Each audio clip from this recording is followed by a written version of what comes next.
Atong mahinabi karong buntaga sila Grab Executive Norman Go, Grab Delivery Partner Donalyn Maranga o Grab Merchant Partner Ayan Go sa Noise Yellow Chicken.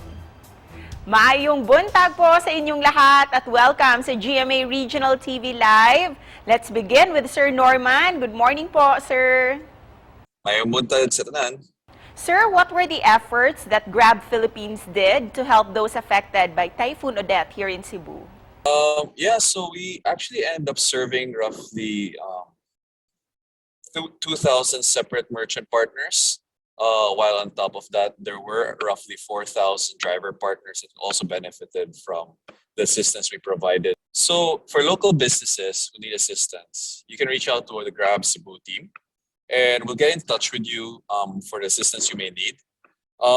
Alternatively, there's also a link. I think it will be flashed in a bit. And you can fill out the form. And again, the Grab Cebu team will get in touch with you for whatever assistance you may need.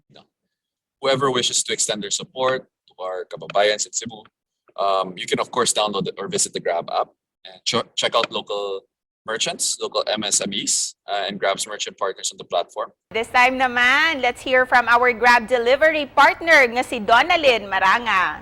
Good morning! Good morning po sa inyo. Donalyn, giun sa pagtabang sa Grab kanimo ni atong nihitabo ang Typhoon Odette dinhi sa Sugbo. Nagpasalamat ko sa Grab kay bisan pa man sa akong agian sa kalisod, kanang naghatag siya namo og kanang cash wallet nga gitso sa among kuan top up sa cash wallet nga para makabiyahe og balik o kanang gahatagan sa niya og kanang calamity assistant ni abil ko silang calamity assistant, then naka-receive ko tabang po.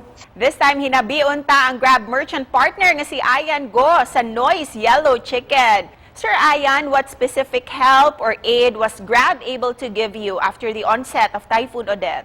Grab reached out to us, asking us what sort of help they can give us. Grab proactively offered us tents that we decided to use as a way to provide a makeshift dining area for our store moving forward. Daghang salamat, Sir Ayan.